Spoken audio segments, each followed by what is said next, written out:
Hey everybody, welcome back. Today we're on a commercial building. This building has got a relatively new TPO roof on it. I'm going to guess less than 10 years old. But the problem up here is they've got skylights up here, and a lot of them that are leaking now. This probably should have been addressed when they did the new TPO 5-10 years ago, whatever, but they chose to leave them up here, so we're taking a look at them, and we're going to try and find out if we can keep it from leaking inside. So let's take a look at it. So we've got several issues going on here. So here's their skylights.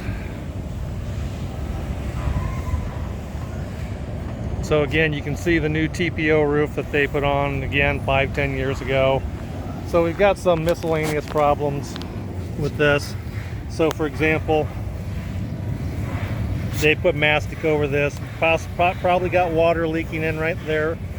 So the other issue we have here is we've got, you can see these metal, or these glass panels have these metal bars in between them. So also down here like this, we've got places where the termination bar is bent. They should have caulked that. It's possible water can get in back there. A lot of things happen during a wind-driven rainstorm that don't happen during a normal rainstorm, and places like this is where there can be problems. So here's some more issues here. So we've got, you see these bolts that are coming up. That can be a source of leaking. So all these are going to have to be retightened. So also where these metal seams are, these metal seams only overlap each other by about an inch or so. And again, in a normal rainstorm, that's not going to be an issue. But a wind-driven rain, it can drive the water back there. So that's something that we'll probably, instead of using that black asphalt, we will take care of these seams with either a silicone or a thermoplastic. So here's another issue. This is another set of skylights over here.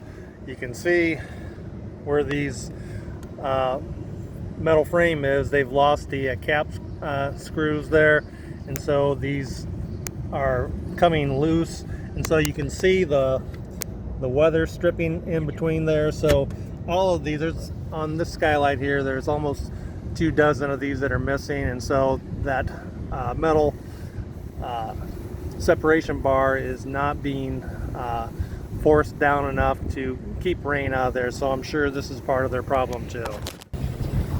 So one of the takeaways from this is that trying to find leaks on a roof is sometimes pretty tricky. It takes a lot of detective work, and so a lot of owners really have a hard time finding where these leaks are occurring. Obviously we do this every day, so it's a lot easier for us to do this. And so if you've got a commercial leak going on, you can't find out yourself where it's going, you need to call in a professional contractor. We know where to look. We're not always right.